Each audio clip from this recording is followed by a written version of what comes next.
విద్యార్థులకు ఉన్నత చదువులే లక్ష్యంగా ప్రభుత్వం పనిచేస్తోందని మంత్రులు డోల బాల వీరాంజనేయ స్వామి, గొట్టిపాటి రవికుమార్ అన్నారు. బాపట్ల జిల్లా సింగరకొండ బాలికల గురుకుల పాఠశాలను మంత్రులు తనిఖీ చేశారు. పారిశుద్ధ్యం, పిల్లలకు వసతి, భోజన సదుపాయాలను పరిశీలించారు. విద్యార్థినులతో మాట్లాడారు. సదుపాయాలు, సమస్యలు సహా అన్ని అంశాలను అడిగి తెలుసుకున్నారు. ఎలాంటి ఇబ్బందులున్నా నెల రోజుల్లో పరిష్కరిస్తామని హామీ ఇచ్చారు.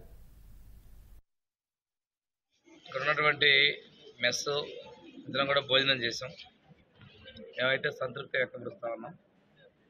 కాకుంటే కొంచెం మనకి లైటింగ్ తక్కువగా ఉంది. ఆ లైట్లు కూడా ఒక వారం రోజుల్లో స్ట్రీట్ లైట్స్ అవన్నీ కూడా మినిస్టర్ గారు అరేంజ్ చేపిస్తున్నారు. దాంతోపాటు జంగిల్ క్లియరెన్స్ కూడా నగర పంచాయతీ నుంచి మేము మంత్లీ వన్స్ క్లియర్ చేసేటట్లు ఇన్స్ట్రక్షన్స్ ఇవ్వడం జరిగింది. జనరేటర్ కూడా ఏదో ప్రాబ్లం ఉందంటే ఆల్టర్నేట్ కోసం అది కూడా చేయడం జరిగింది. పిల్లల్లో కూడా మనకి స్పోర్ట్స్లో అదేవిధంగా మంచి మార్క్స్ సాధించిన కూడా మెడల్ సాధించారు. వాళ్ళు అభినందిస్తూ ప్రభుత్వం నాణ్యమైన విద్యతో ఆగకుండా వాళ్ళు మంచి ఉన్నత స్థాయి పౌరులుగా ఉండాలనేది మన ముఖ్యమంత్రి ఆలోచన, ఆశయం. ఈ గురుకుల పాఠశాల అన్న ఎన్టీ రామారావు గారు పెడితే ఈరోజు చంద్రబాబు నాయుడు గారు మరింత ముందుకు తీసుకెళ్తాం. రేపు మేము ఇక్కడ డిగ్రీ కాలేజ్ కూడా పెట్టబోతున్నాం. మినిస్టర్ గారు ఇక్కడ కూడా డిగ్రీ కాలేజ్ పెట్టేదానికోసం బిల్డింగ్స్ ఎలా చేయాలనేటువంటి దాని మీద కూడా ఆయన మరి ఆలోచన చేస్తూ ఉన్నారు.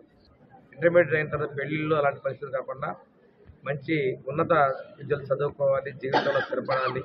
విదేశాలకి డాక్టర్ బిఆర్ అంబేద్కర్ విదేశీ విద్యార్థి పథకంతో పాటు మన ఎన్టీఆర్ విద్యార్థి పథకాలు కూడా అందిపుచ్చుకోవాల్సిన విషయాన్ని వారికి తెలియజేయడం జరిగింది. భోజనం చేసాం, బాగానే ఉంది.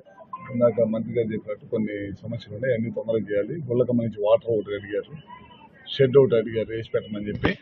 పేరెంట్స్ వచ్చినప్పుడు బయట కూర్చుంటున్నారు, రోడ్డు పక్కన గేట్ బయట ఉండాల్సి వస్తాం. ఒక షెడ్ ఉంటే కూర్చోడానికి బాగుంటుందన్నారు, అది ఒకటి చేయమన్నారు, అది ఒకటి చేస్తాం. ఇంకా హాట్ వాటర్ కావాలన్నారు. లైటింగ్ కొద్దిగా లైటింగ్ డల్గా ఉందన్నారు, అది ఒకటి.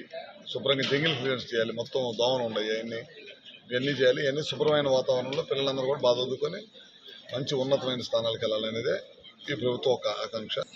ఖచ్చితంగా ఒక నెల రోజుల్లో ఒకదాని తర్వాత ఒకటి ఈ పనులన్నీ పూర్తి చేపిస్తామని చెప్తాం.